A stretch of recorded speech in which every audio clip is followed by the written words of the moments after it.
25% boost in happiness and employee engagement after what we've done. 11 impressions in the first 7 seconds. Holy. I want to run my own ship. This is it. I was hooked. And what are some of the emerging trends you're seeing going into offices around Indiana? From South Bend to Evansville and everywhere in between, this is Get In, the show focused on the Hoosier State and the incredible stories happening here today. I'm Nate Spengel, founder of Get Indiana, and I will be your host for today's conversation. Today, I'm joined by Melissa St. John, the high-energy CEO and owner of Relocation Strategies. They've been elevating Indiana's workplace scene for the last 18 years. She's expanded her firm's offering from move management to full-service facility solutions, while also championing community initiatives and motivating professionals across the state. Melissa's a passionate speaker and advocate for workplace happiness, and she focuses on helping others discover their strengths while building thriving environments. She's also on the exec leadership team for the American Heart Association. We're going to get into all the initiatives that are coming up in April for the Heart Ball and all the things going on there. We're going to be talking about Melissa's entrepreneurial beginnings 18 years ago, going out and starting her firm, how companies are making their workplaces more productive, and maybe a few tips that you can implement at the office to help encourage more of the Gen Z workforce to come back in office, and the role the American Heart Association and the Heart Ball that's going to be on April 25th play in the Indiana landscape. Welcome to the show. Thank you, Nate. I am pumped. I always like to give the preface. So Melissa and I first got introduced when her son Peyton came through Chittard and was a 4-year member of our wrestling team. Yes. And it's been a fun. Now he graduated last year, so he's out in the real world learning about all the real world things. But it's cool to see his growth, and it was cool to, get connected with you 5 years ago now. Yeah. And then through the time, obviously, circles start to overlap, and I started to learn about relocation strategies and what you were doing. When I was working at Apex Benefits, I think you had helped with that move when they were getting into a new office and things like that. So to get into it, let's start 18 years ago. What gave you the courage or the thought to go out and go on your own and start a business? I'm sorry I didn't clarify that before we started. Everyone thinks that I started the business, but I actually bought it from my boss. Oh. And you know what? That's totally okay, because I must have left that out in my notes too. But so I worked for a gentleman who had founded Relocation Strategies 38 years ago. Oh, wow. And so he was my boss. And so I want to say that still took a lot of courage, because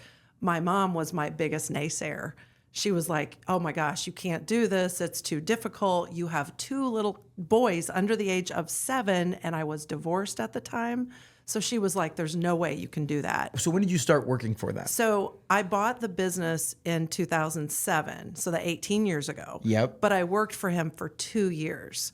And so really 2 years is a very short time. And he just came to me one day and literally called me in his office and said, my wife wants to retire. Do you want to buy the company from me? And I just was shocked. And then I said, yes. I probably said hell yes, because I just love the idea of entrepreneurship. I love the idea of, sailing your own ship, being responsible for your own successes, being responsible for your own failures. And I think I might have been a little bossy when I worked for him. We're going to redo all this marketing material. We're going to do this. And he kind of was like, oh my goodness, she wants to run this place. So, it worked out great, because I think he was kind of on the back nine, and he was ready to retire, but I had no idea that he was grooming me. So anyway, that's what happened. Okay. So from 2005 to 2007, you're working there. What are you doing for them? So I was a project manager. I have an interior design degree.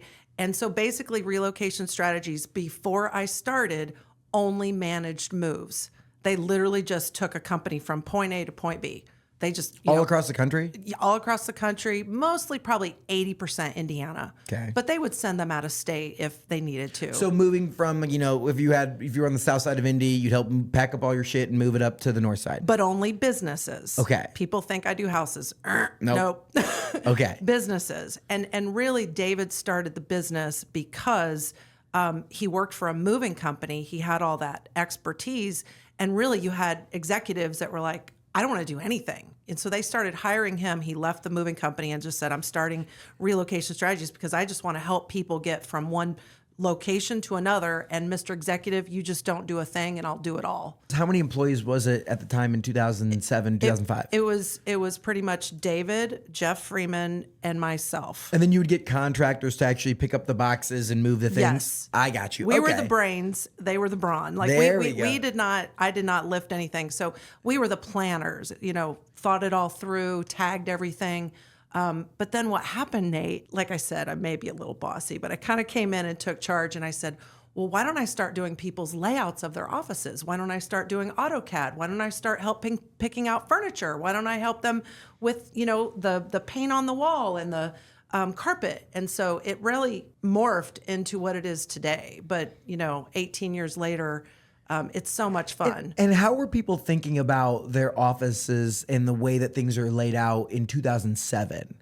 Well, it was very different because obviously it was way before COVID. Everyone went in every day. Obviously, that's just the way it was. People had phones on their desks. They had these big monster computers that took up tons of room. Like the general design, right? Like I feel like today when you see the Apple headquarters or the Tesla headquarters or what Facebook, Twitter, all these places, it's like they kind of set this culture for like everything has to be immaculate, brand new, modern, open concept workplaces, things like that. But in 2007, was it just like, no, we set up our cubicles and you throw the basic cheapest carpet and some paint on the walls and let's make it an office? Well, you still had people that would spend a lot of money, but I will tell you a major difference is like if you have a box, literally all the executives took every single square inch of every window around the perimeter. So it was like big 20 by 20 offices. I mean, this room is probably 15 by 10, and imagine a 20 by 20 office, and everyone had a huge office around the whole perimeter, and then you had tall cubicles, taller than you and I standing up, in the middle, and no one could see light, no one could see anything. So it really was all about the executives around the perimeter. And then we've shifted to now let's put the cubicles a little bit lower walls on the windows, and then maybe putting the executives in the middle and having windows so the light comes in so everyone can see the light. Interesting. Okay. So 2007, the previous owner comes to you and says, you want to buy this business? You say, hell yes. Yeah. Like, where do you start? What do you go do? Like, do you call up a lawyer? Like, where do you begin to purchase a business? So had to get it valuated. And so really it ended up being that I hired my lawyer, he had a lawyer, he had an accountant, I had an accountant. And it really was just to make sure that everybody felt like we're all on the same page. I mean, he had a purchase price he had in mind. And then I kind of went in and it's so funny because I was like, well, I've brought in 2 years, I've brought in all these clients, so I'm not buying them.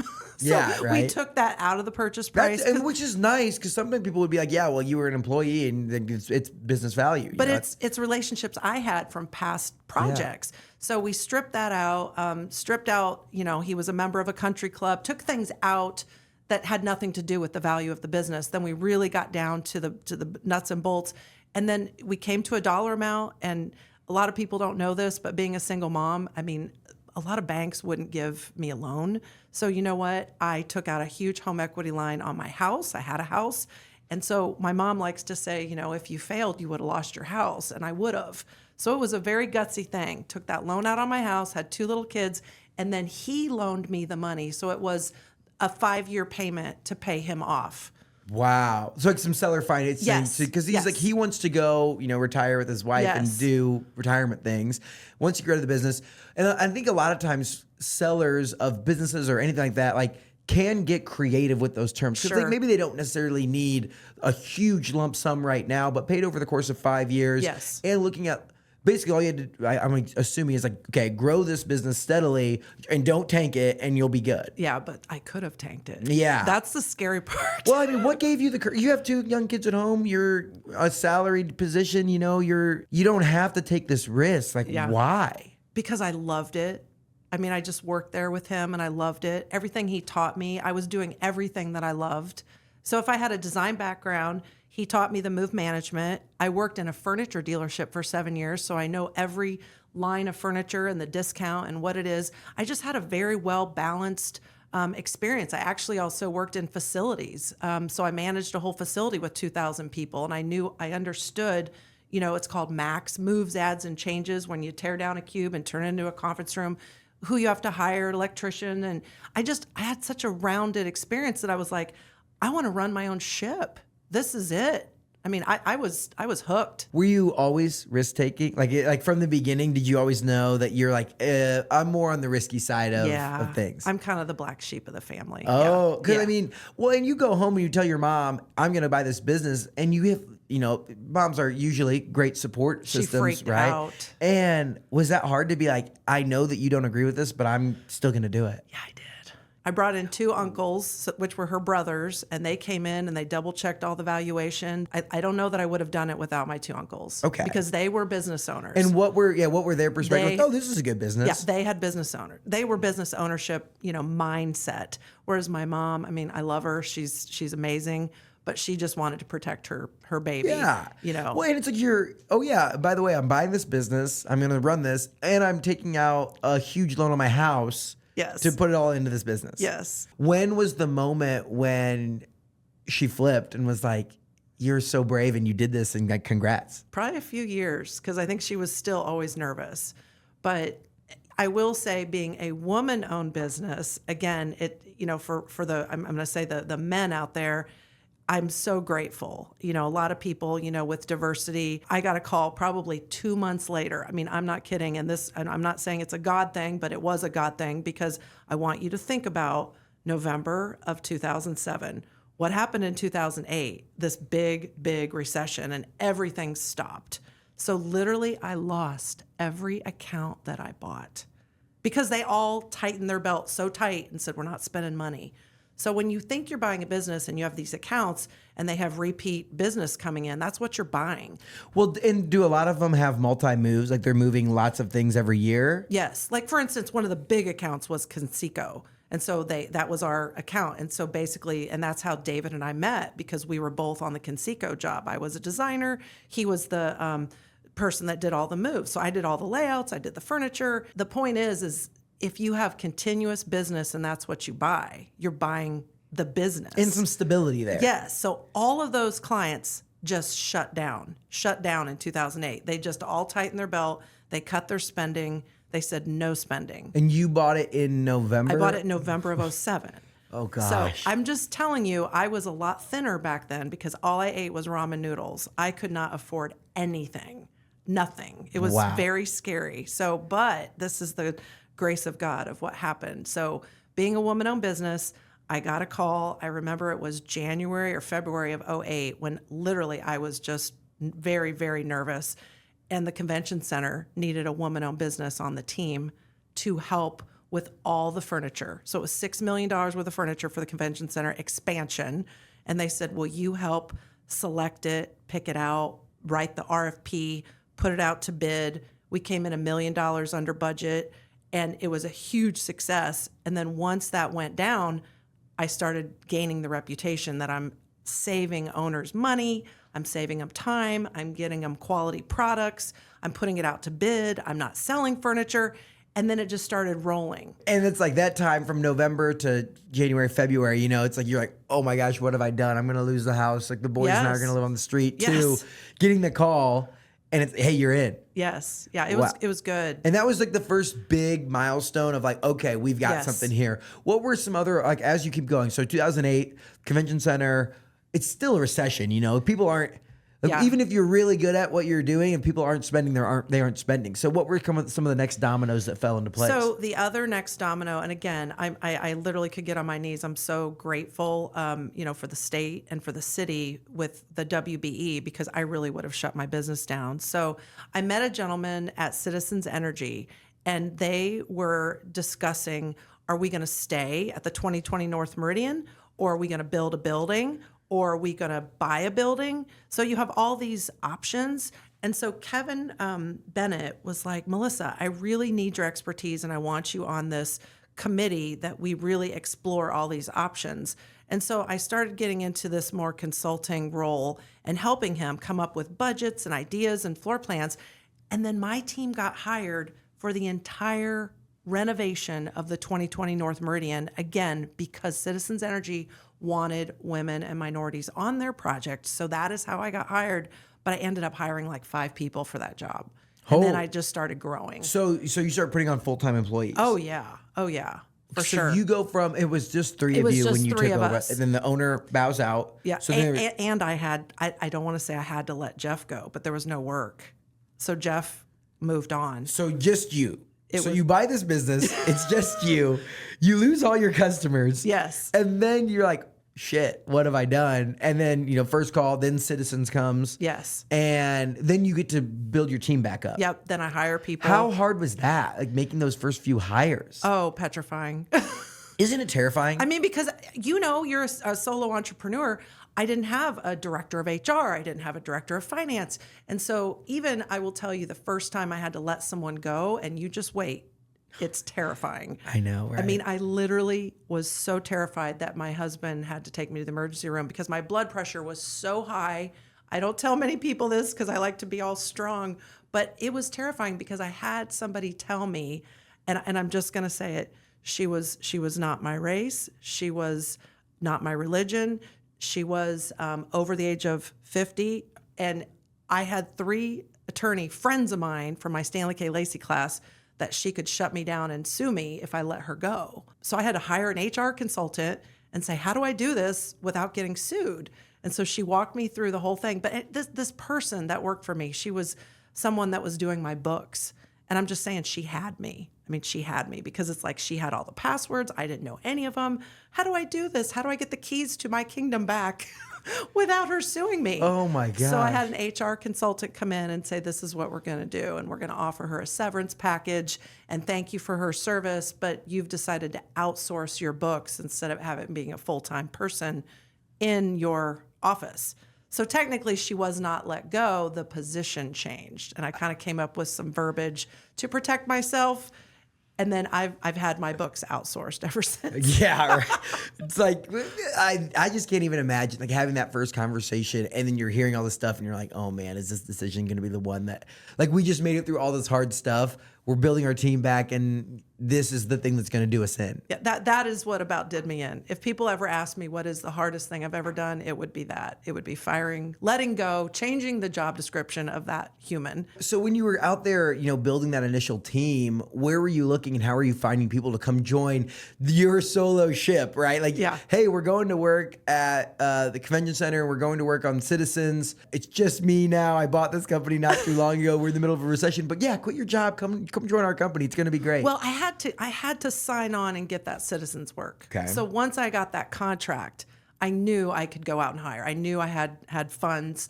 And it's so funny because I'm just very creative and I'm very scrappy. So even being out at the track and I was in a suite and I remember how I hired one of my first employees because I literally met a guy who was an engineer and I gave him my card and he goes, oh, I have a daughter that does interior design.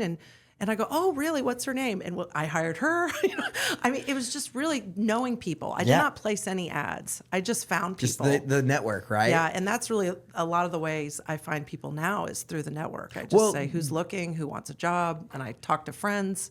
Give us a size, like how big is Relocation Strategies today? So before COVID, I was up to 14, and COVID about killed us because all the workplace shut down.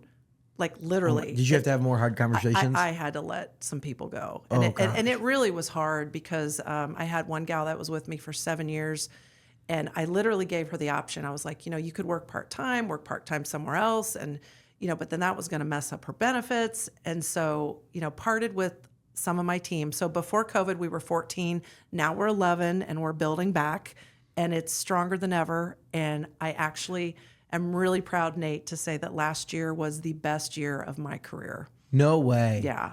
Year number 17? Yes. Year number 17 was the best one. I think it's because people were so pent up because of COVID. They had projects they maybe need to renovate or their lease was up and they needed to move and maybe they just signed on and stayed. But there was a lot of pent up and then it all just kind of got unleashed last year. Well, what was, because at first it's all about moving. And how did that strategy from interior to workplace design, where did that start to bubble up at? And obviously COVID, no one's going anywhere, doing anything, no one's moving anything. So just talk to me about that transition from just moving from point A to point B to designing spaces. It really just kind of happened naturally because David, my boss, obviously had some existing clients and I started going back and calling them and saying, hey, I know your lease is up in 2 years and I know you should be moving. I would keep track of that type of stuff. And I would just ask. I would just say, hey, do you need help with your layout, with your space plan? Do you need help with your finishes? And if I already had the trust of those existing clients, they gave us an opportunity. So we just started doing it and doing it and doing it. And then right after COVID, I started a new division called Relo Design.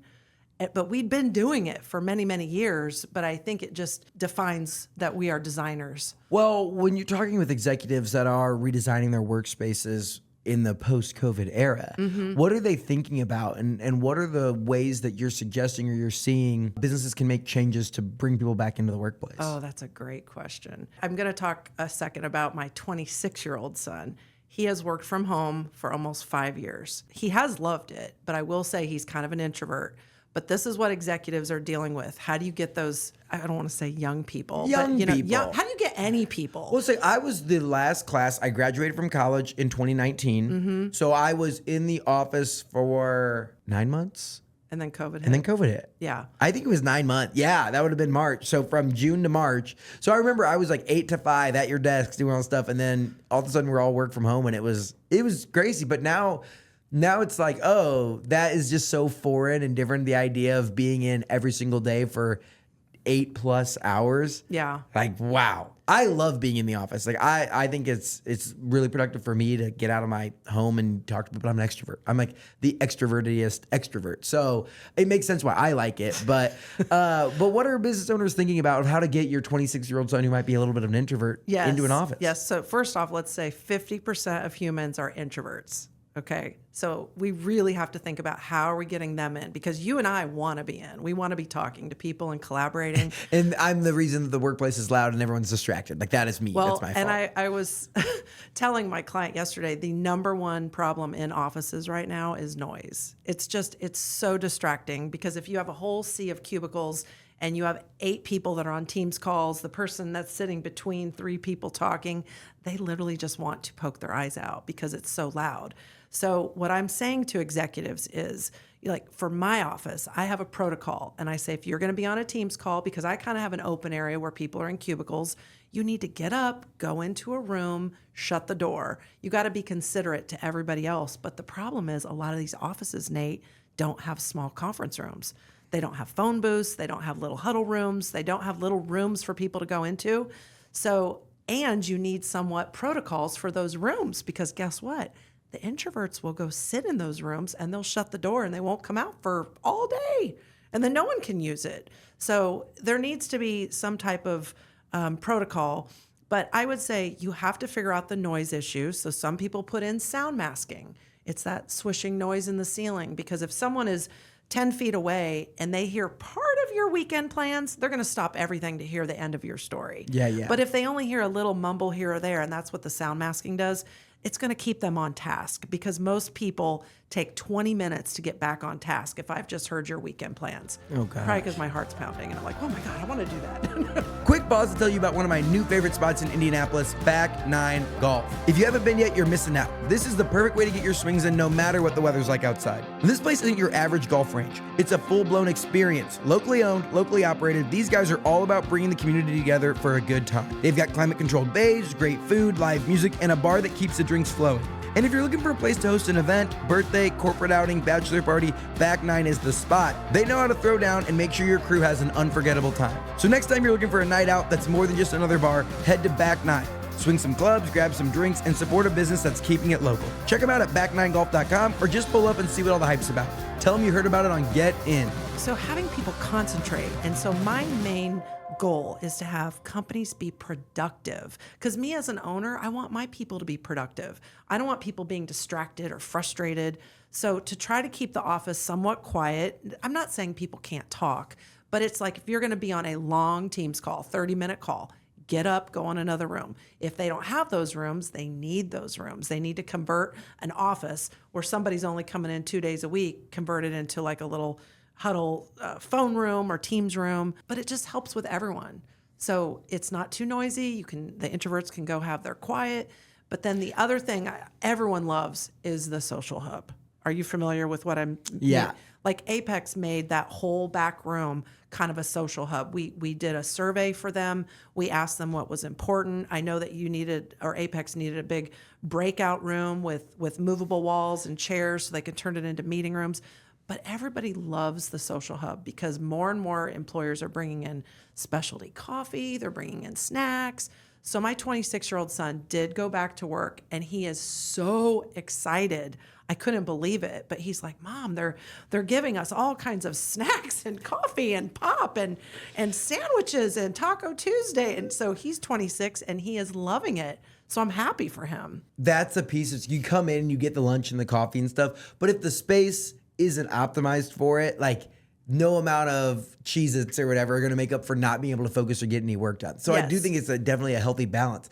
I'm curious, how do you see balancing these open concept, cool looking offices with productivity, right? Like the easy thing that sounds like is go back to massive cubicles, put people in their little boxes, and like, this is your productivity hub, like go, go, go. Yeah. And so how do you feel like owners are balancing the open concept, building culture where people talk to each other and, you know, enjoy work, but also having the heads down space to focus? So the way my office is, and again, I love my office, is, I wish I had a little sketchboard here, but I want you to imagine like a 4-pack of cubes. But what I did was I made a table in the middle of 4 cubes. But all of these 4 project managers, designers, they can all turn around and talk to each other, but they can also work in that corner and face the corner and not have any distractions. So these walls are tall, but then this is all open in the middle. So it's a team. So they truly are a team. Because I firmly believe if you put someone in just a big tall wall, they're gonna not only feel isolated, but people don't really want to get up and walk around those cubes. They'd rather sit, and then your communication breaks down because they're only texting or they're only emailing. So if my 4 project managers, in a 4-pack can turn around and talk to somebody that's only 10 feet away and they're not separated by walls, that's how you lay it out to try to have teamwork, collaboration. The more that they can talk and, pop over, hey, did you happen to see? But it's always a balance, right? Because it's like you don't want to be the person that's too annoying in the office. Yeah. It's always like jibber jabbering, but also having that community building culture, all that fun stuff. We also have stop signs. Do you know what that is? Is that where it's like, hey, don't mess with me? Yeah. So if my person's facing their tall wall and they're working on the computer, or maybe they're counting cubicles, or they're doing something that is important, they will put up a stop sign. And that means this person's not going to yell at them or walk over. So we all just try to respect each other's work time. What other strategies do you have for business owners to improve their workplace to help market to more Gen Z employees? When you walk into a space, when you have an interview with someone, it's no different than a date, your first date. And I learned this because I was single for 10 years. You make 11 impressions in 7 seconds. So whether that's dating, whether it's walking into an office space. So if you're interviewing that person, I know people in HR talk about ghosting. That person might walk in and go, oh gosh. They're making 11 impressions about your office.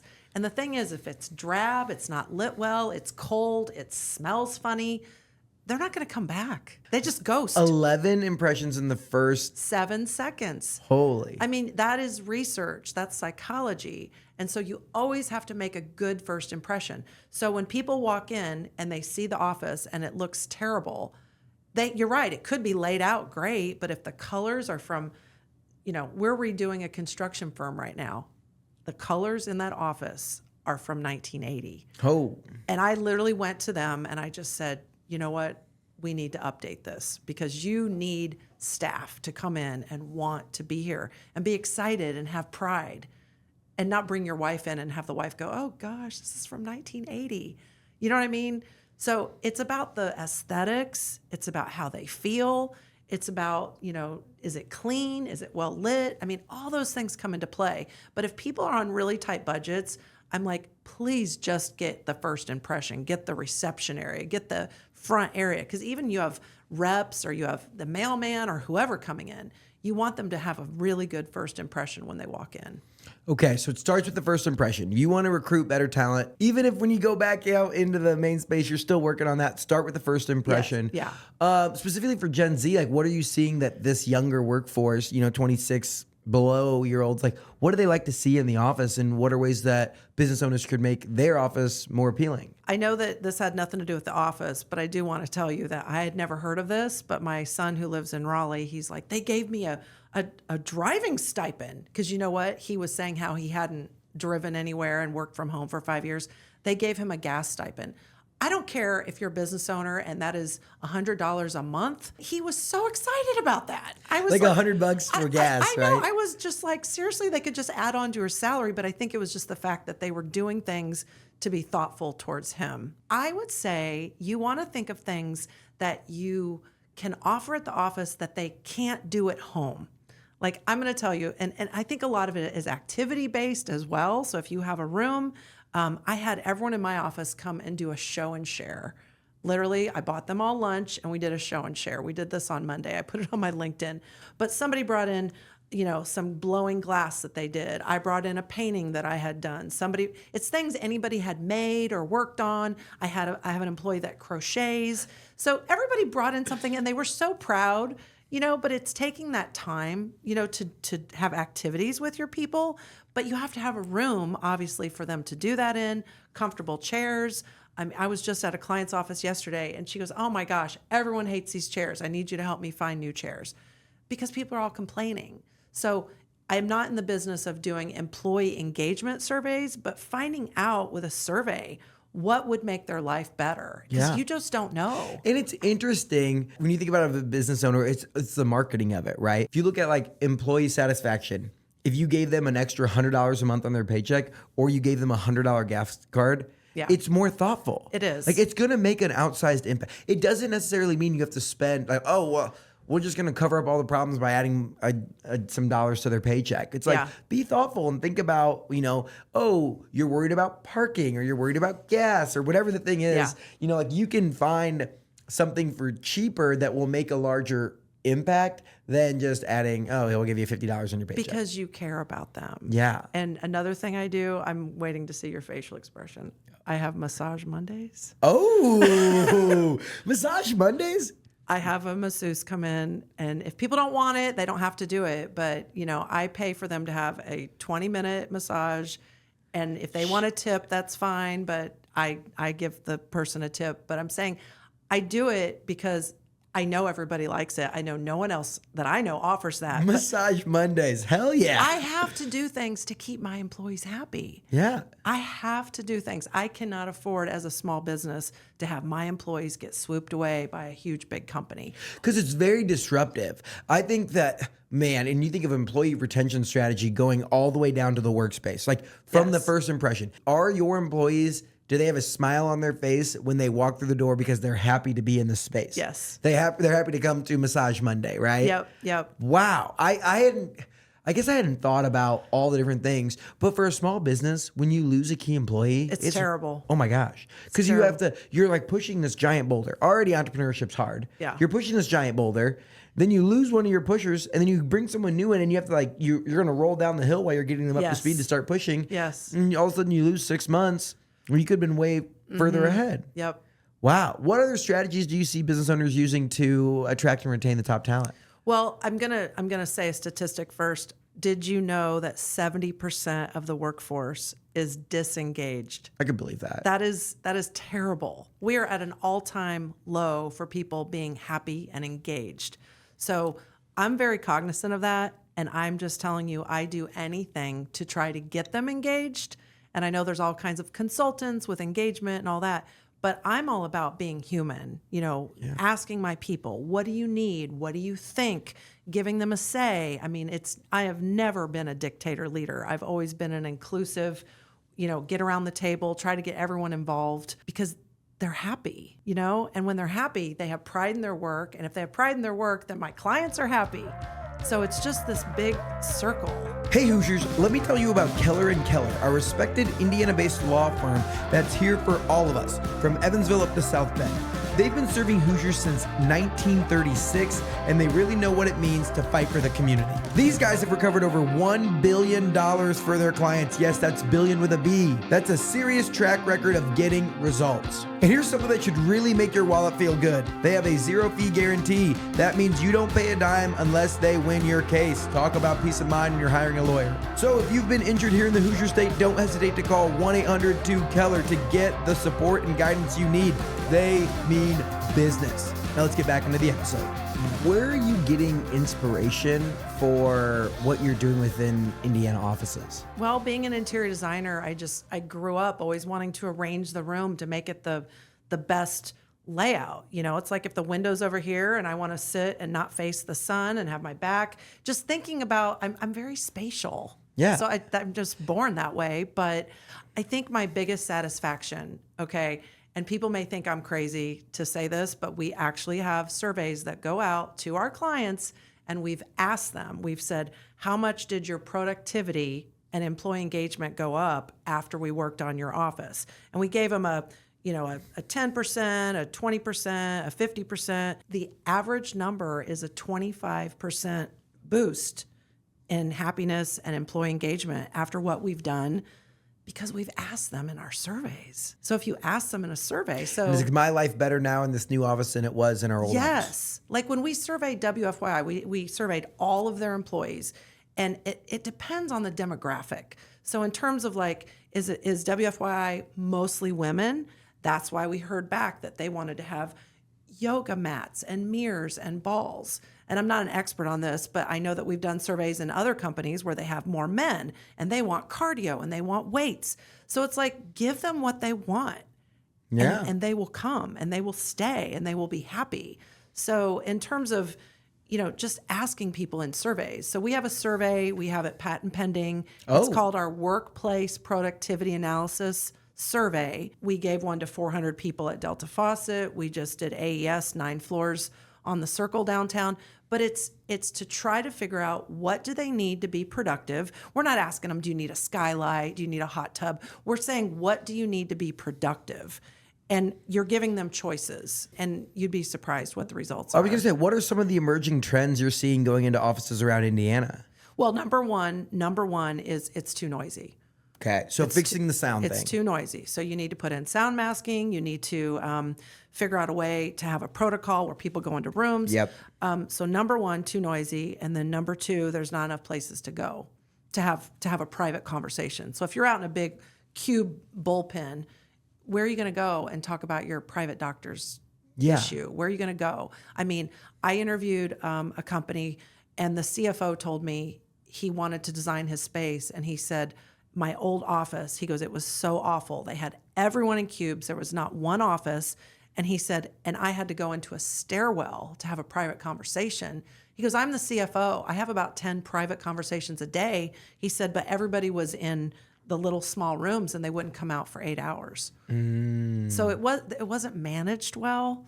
So it's a fine dance. Yeah, and setting those protocols where it's like, hey, this isn't like your little private office of the day. It's like you go in there for calls. Yes. Wow. Okay. So noise, places for conversation. Are there other trends you see emerging? I definitely think having the colors be updated. So for instance, I literally just got all new carpet in my office. And you know why? Because it was time. We just had some. It was outdated. I literally asked my employees, I said, you guys pick out whatever you want. We'll figure it out. And so they laid it out, gave me 2 or 3 options. When it was time to refresh the office, 3 years ago, I said, hey, let's put this whole wall. Let's just have it be an accent wall. Let's pick some wallpaper. Everybody kind of had a say. I'm not saying let them design it, but you can kind of see the trend where I'm giving the power to the people, and asking them what they want. Your company culture kind of bleeds into the vibe and the design of the space. Yeah. That makes sense. Yeah. Are there have you ever gotten like silly recommendations where you're talking to someone, they're like, we really want a hot tub, or we really want... No. Nothing crazy? I think people are pretty reasonable. Nothing? Yeah. Well, is there like anything you've seen in an office where you're just like, I don't know why they have that or how they have that, but it's interesting. I mean, some people put in, waterfalls, or you've seen some weird things. I know right now the trend is everybody are putting these moss walls on the wall. And Yes. I'm curious to see I'm not saying how long that lasts, but I do know that there is research that the more plants you put in people's offices, the more at home they feel. So I'm going to throw a word out to you. It's called residential. So you have commercial and then you have residential. And if you can make your office more residential, people feel more at home. Yeah. So more plants, more, you're feeling much more relaxed. So one of the things that I did at my office, and I recommend it to people, and some people like it, some people don't, but it had just a real stale conference table. It was a room this size, and it just had a conference table with 6 chairs. And I just said, you know what? Let's just take that out of there and let's call it our living room. So I literally put an L-shaped couch, a recliner chair, a TV, an ottoman, so people could literally kick their feet up, put it on the ottoman, and we go into the living room. So, I mean, I have reviews in my living room. I have discussions in the living room because it's residential. Yeah. That's good stuff. Yeah. I love that. Well, the thing I want to round out the episode is by talking about your work with the American Heart Association. Yeah. And I know that there's a really impactful story of how you ended up getting tied to this cause. Yes. And you want to give me a little background? Sure. Probably 18, 20 years ago that you were first impacted and, got hooked into the American Heart Association? Sure. I have been raising money for the Heart Association since 2000. My daughter was born with 10 congenital heart defects. There are 35 total.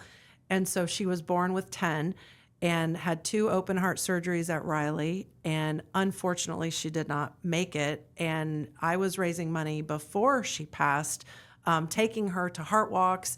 And the people that were like heart surgery survivors would wear like a red hat and they'd walk in the heart. So all those were the heart survivors. She was the youngest one with a little red hat, and everybody's carrying her around.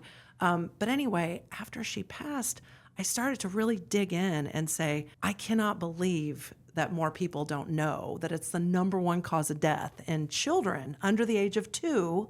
Maybe they're not getting autopsies. Maybe they're just writing it off as their SIDS. They're falling asleep and they're not finding out what happened.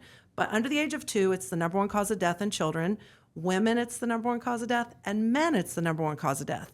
So why is there 5 times the amount of money raised for cancer? 5. So I've just been on a mission to raise funds. So I'm on the executive leadership team for the Heart Ball, which is coming up on April 25th. And we're looking for people that want to buy tables, that want to have sponsorship. And it's my cause. It's my passion because when she had her surgery, and that was in 2000, so right after she was born, they basically said to me, 1 out of 20 kiddos will make this surgery. 1 out of 20 kiddos will make the surgery. That's how there was no research really for kids back then. And they're born with it. So then fast forward now, and I hear that kiddos that go into that open heart surgery, only 1 out of 20 pass.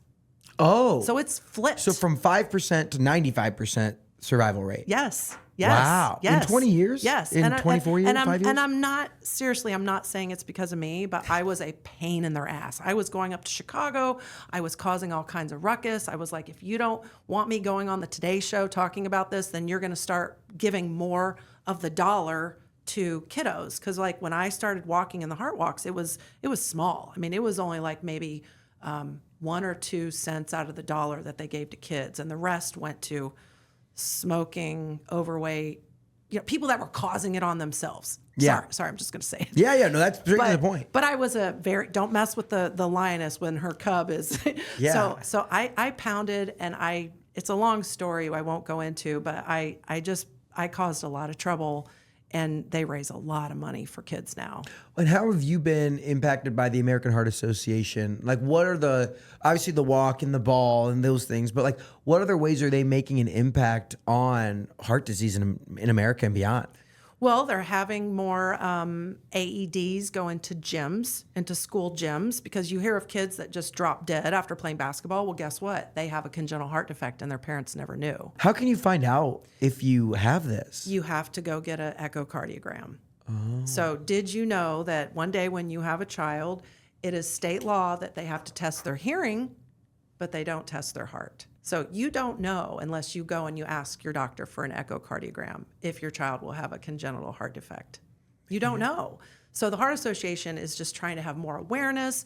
They're putting the defibrillators, the AED things, in gyms and whatnot. And I know there's states around the country that are trying to pass legislation to say you have to have your child have their heart tested, before they go home from the hospital. That's crazy. Yeah. And I always hear like heart disease, right? That's like the number one cause of death. But it's just heart disease. It just seems so maybe vague, right? Yeah. Where everyone's like cancer. Cancer is the enemy. And cancer is the enemy. I'm not saying that we shouldn't put money in cancer, right? It is. But like it is the number one. I'm pretty sure I've seen this stat, right? The number one leading cause of death for Americans. And I would say probably a large majority of that comes from personal decisions that people make that put themselves and stress out their heart.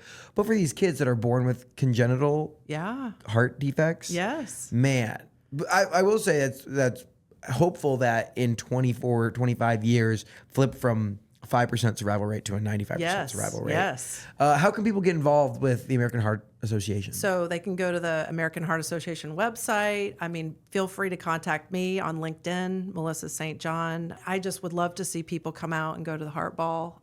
They have so many events. They have Go Red for Women. They have Hard Hats, which is kind of like more for construction industry to get involved. They're everywhere. There's so many events. There's Heart Walk. It's whatever is a good fit for you. But and April 25th is the Heart Ball. Tell us about that. Yes. So the Heart Ball is pretty amazing. Everybody gets all glammed up and Adult prom? Adult prom. And it's so funny because last year Peyton, my son, was there doing the photo booth, and I didn't know he was going to be there. He just told me he had to go to work. So they have a little photo booth. They're taking pictures of everybody. Every year there's a chair of the Heart Ball, and they have a team. So I'm on the team to try to sell tickets and raise money and sponsorship. But it's a lovely event, and they'll probably have someone. It's gonna be downtown at the West End, Friday, April 25th. Thank you, Nate. The Indianapolis Heart and Stroke Ball. Yes, and so I was just recently on the team with Nick Schellinger. He's with Garmong. He's 40. He was 40 years old, and he had a stroke, and he was in the hospital for almost 2 weeks. Oh. He told his story, and our team raised $250,000 in honor of him, and so. I'm just. And you said he was the second highest raising impact leader for the Heart Association in the country. Some guy from California came in and donated $250,000, like because he saw that's what we had at the whistle, and he beat us. But Nick worked really hard. But that's incredible. $250,000 raised. In 7 weeks. 7 weeks. In 7 weeks. Yeah. 7. And when you're impacted by something, a stroke at 40, like that's legit. That's scary stuff. He has 2 little kids, but he really was compelled to tell his story. And do you know why?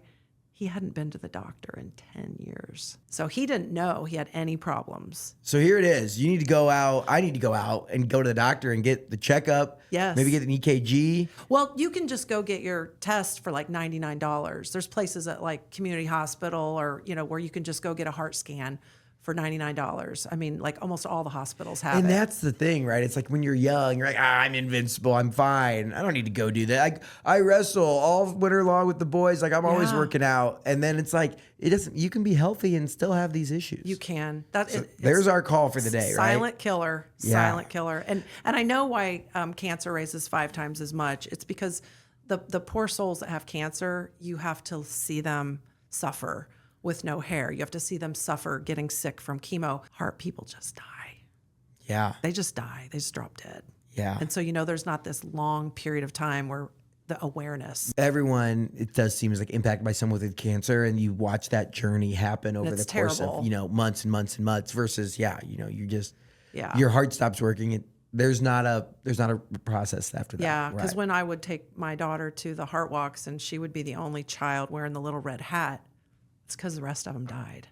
Oh man! Because she had 2 open hearts. So, but in 2 years, she was only 16 months. Yeah. Oh man, I'm so sorry. Yeah. Well, thank you. It was terrible. I do this because I don't want anyone else to go through it. I would be up in arms trying to go and raise more money and stir up everything, trying to make this happen and trying to help prevent other mothers and fathers from that hurt. Absolutely. So it makes sense. It comes full circle. It's like, yes, you go and sometimes you just have to keep I mean, it's just like entrepreneurship, right? You have to just keep going for what you're trying to, the change you're trying to make. Well, man, thank you so much for sharing that story and You're talking about welcome. your work, both with Relocation Strategies and with the American Heart Association. We're going to wrap out with some fun questions. We kind of go into the lightning round here. First question for you. We're going to do some workplace ones. Standing desk or yoga ball? Which one do you put in the office? Standing desk, for sure. More used? Yeah, everyone's asking for standing desks. Okay. Everyone. Favorite architectural style for a corporate space? You know, I've always liked Frank Lloyd Wright, but I know that's not hugely popular right now, but I'm kind of an old style. Yeah. It's classic. I love Frank Lloyd Wright. Okay. What's a must-have element in your social hub? A very, very expensive coffee machine. Yes. Because I'm telling you what, Delta Faucet just put in the most awesome coffee machine, and they just get all raving reviews. Heck yeah. Yeah. Great coffee maker. Yes. That'll get the job done. Yes. What's the coolest office feature you've seen that boosts morale? Flexibility. Because what I mean by that is, I don't want to say old dogs like me, but the difference between me and you is that I got my job and I sat at my desk and I plugged my computer in and I never moved. The people of the younger generation, they're used to taking their technology anywhere. So give people flexibility. So if one day they want to work in the desk, one day they want to work in the living room, on the sofa, one day they want to work, give them flexibility to move around. Because sometimes changing your scenery can like change the headspace that you're Yes. in. And you can like, maybe the living room's where they're doing their creative work. Yes. And if they have to grind and be heads down, they're in their cube. And if they need to have a meeting, it's like on a patio or something, I totally agree with that. There are lots of times that I need to change up my location to change up how I'm feeling internally, like depending on the work I have to do. Yeah. I like that. Yeah. That's really good. This next question is brought to you by our friends at Or Fellowship. They're a great organization here in Indiana helping develop young business leaders across the state. Melissa, what advice would you give to your 22-year-old self? I would say get as many mentors as you can, as many mentors. Because at the time, when I purchased the business, I was not 22. So when I was 22, I don't know that I had any mentors. I mean, I love my parents dearly, but they're not business owners. Yeah. And I was really thirsty to learn about how does business work. So I would definitely get mentors. I would call someone up. I mean, this is kind of, I'm putting it out there, but I have a lot of friends that have kids and they call me and they say, hey, can they just come in and talk to you for an hour? And just to get advice. Do you know this person or that person? And why don't you try this? It's a different perspective than your parents. Yes. Because when your parent, obviously, right? When a parent tells a kid something, they don't want to listen to it, No. right? They're like, I'm doing you want me to go to college? I'm going the exact opposite route, right? Or I'm going to go find whatever else. You want me to go to bed at 9? I'm going to bed at 9 a.m. Yeah. So I'm going to get emotional, but you were the most amazing mentor for my son. And I've told you that. He needed a mentor. And you were it. He is a remarkable young man and went through a full character arc in his time in high school. And by the end went from, on the team, but still kind of figuring it out when he was a freshman to senior. He was like the most dedicated captain, like went out of his way to help his teammates thrive in the space. And but you taught him that. Yeah. yeah, So he had good parents. You're awesome. There you go. You're awesome. I appreciate you. And I appreciate Peyton. Maybe he'll see the clip. We're going to round it out. These are the same 3 questions that I ask everyone. So the first one I'm going to ask, what's something the world needs to know about Indiana? That we're so friendly and nice. Every single person I meet, like for instance, I just did yoga last night with a gal that just moved here from California. And I seriously said to her, I said, what has been the most wonderful surprise? She said, everyone is so kind and just good people. And I was so happy to hear that. Oh, yeah. That gets me pumped up. Every time you talk to people that have come from out of state, they're like, wow, like it's not a facade. Like these people are really just nice. They're just good people. Yeah. I mean, you ask them for help, they'll dig in, they'll give you help. There's so many things about Indiana I love. I mean, racing capital of the world. I mean, all the sports, but I think for me, it's the people. Heck Absolutely. Yeah. The people that if you don't appreciate the people and you want the beaches or mountains, go experience that. Yeah. And when you come home, it'll be like, wow, these people are good. Yeah, and, they and, are. and that's where I feel like a lot of people lay down roots in Indiana and just really, really build those relationships. We have a tight-knit community. I mean, we really do. Amen. It's not 7 degrees of separation. It's 2 degrees. Yes. And if I need something, I can call someone who can get it for me. Amen. All right, here we go. What is a hidden gem in Indiana? I don't know that most people know that you can go to the top of the monument in Monument Circle. I don't know that most people know that. And I took my kids there for spring break. I remember taking Peyton when he was like 7 or 8, second or third grade. And I took 3 of his friends. They got the biggest kick out of it. You can take an elevator to the top of Monument Circle and look out. Wow. Nobody knows that. The Soldier and Sailors Monument. Yeah. For $3 to use the elevator, Yeah. you can go to the top of the monument. I wonder if it's only open specific times. Wow. It's the coolest thing, That especially is for so kids. cool. It's a cool view. It's so cool. Nobody knows about that.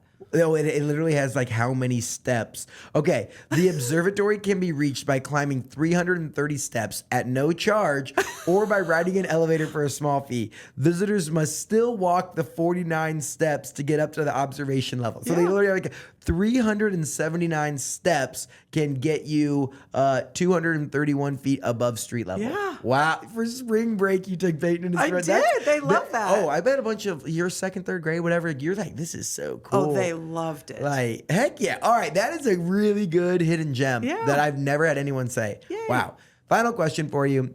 Who's a Hoosier that we need to keep on our radar? Someone who's doing big things. Allison Barber. Oh, yeah. She came on the pod maybe 2 or 3 months ago. Fantastic human I love being. her. And so cool to kind of come in with the fever. I think it was right after they had won a championship, maybe 2012. She joined. They were kind of in a downside, and then get to like ride it to the highest of highs, Yes, right? yes. And now she's going up to work on the Marvello project and Yes. is doing amazing things to really position Indiana as the leader in sport for girls and for Yeah. females. I mean, everything she touches turns to gold. She's amazing. I love that. She was an awesome guest. Great back. I mean, and just like a true competitor. Oh, You talk about yeah. like a sports Oh, background. yeah. Like the perfect person to be working in what she's doing. Absolutely. Amazing. Yeah. Well, hey, Melissa, thank you so much for coming on. This has been super fun. I'm glad that through the wrestling Chatard community that and Peyton that we ended up getting connected here. And it was great to learn a little bit more about your story over the last 18 years of working with Relocation Strategies Yeah, and yeah. the different changes, the hard times, right? Yes, And how to yes. persevere through there. I think it's a testament for entrepreneurs out there to just go and make it happen. Make it happen. Absolutely. Well, hey, appreciate it, and we'll talk soon. Thank you, Nate. Thank you for listening to this episode of Get In. If you like what you heard, make sure you leave us a review wherever you listen to podcasts. This show is made possible by our friends up at Sweetwater. Whether you're looking to start a podcast or take your content to the next level, click the link in the description to see all of my gear recommendations at sweetwater.com. If you want a behind-the-scenes look at everything we're doing across the state, make sure you follow me on Instagram and TikTok at Nate Spangle. Thank you so much for listening and being part of what makes the Hoosier State great. We'll see you next time here on Get In.